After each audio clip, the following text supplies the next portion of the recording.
Pakikibaka ng mamamayan. Okay, sir. Makibaka, huwag matakot, mga Paano po yung ano, today po, nilabas ng Inquirer yung isang kwento tungkol sa latest na survey ng Pulse Asia. Sabi doon, nakapasok na po, among others, sa top 12 si Risa Ontiveros. So, ano po yung reaction nila doon? Huwag pahintulan, tutulungan, labanan, huwag pahintulan, private public partnership, para po sa susunod na magsalita, pinapapatunahin ang pambansang talamulo ng mga bayan. Namamasahe yung surveys. We have talked to at least 3 operators who claim na may access sila sa sampling frame ng mga survey firms. And 2 to 3 days before the survey, talagang binubuhusan nila yung mga barangay kung saan mag-survey ng kanilang campaign materials at saka yung activities. So ako, malaki na ang duda ko dito sa lumalabas sa surveys. I think this is part of the trending operations ng mga political operators sa ating bansa. Anyway, ang aming pulso on the ground at sa pakikipag-usap namin sa marami na rin mga involved sa political operation, malakas ang aming kandidatura and we are most likely to make it to the top 12. Okay, sir.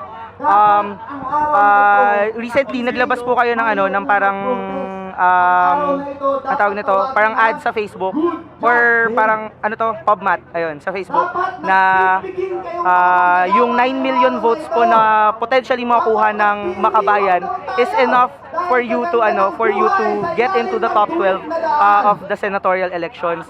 So, nasa ngayon po sa tansya ninyo, what's your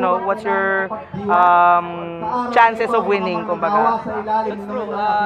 Yung base votes naman namin. Base Opo. votes will always come from the party votes. 12 po yung party votes.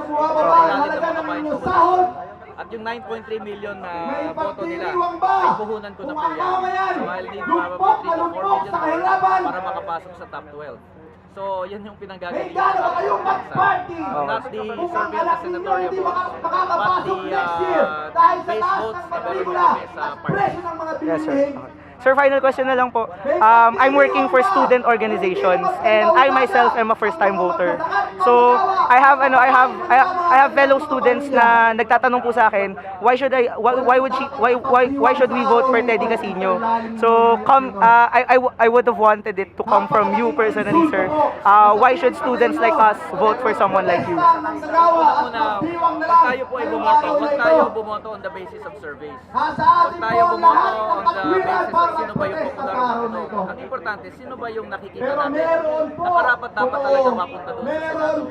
Para sa akin, tapos na yung panahon dapat na puro na lang malalaking politiko at puro na lang milyonaryo yung napunta sa Senado. It's about time na may boses sa karaniwang tao sa Senado. At yan po yung naging tungkulin ko for the last 9 years. Kongreso, ang maging boses sa kinatawa na ang hirap ng mga magsasaka, mga manggagawa, kasama rin po ang kabataan at estudyante doon sa Kongreso. Yan din po ang tungkulin na gagawin ko kapag ako po ay napunta sa Senado sa inyong tulong.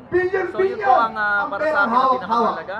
Kailangan may boses ang karaniwang tao sa Senado, kaya kailangan po iboto ang Pagsasamantalaan ng mas marami nating mga kababayan. Sir, thank you po, sir. Thank you po. Na tayo ay magalit.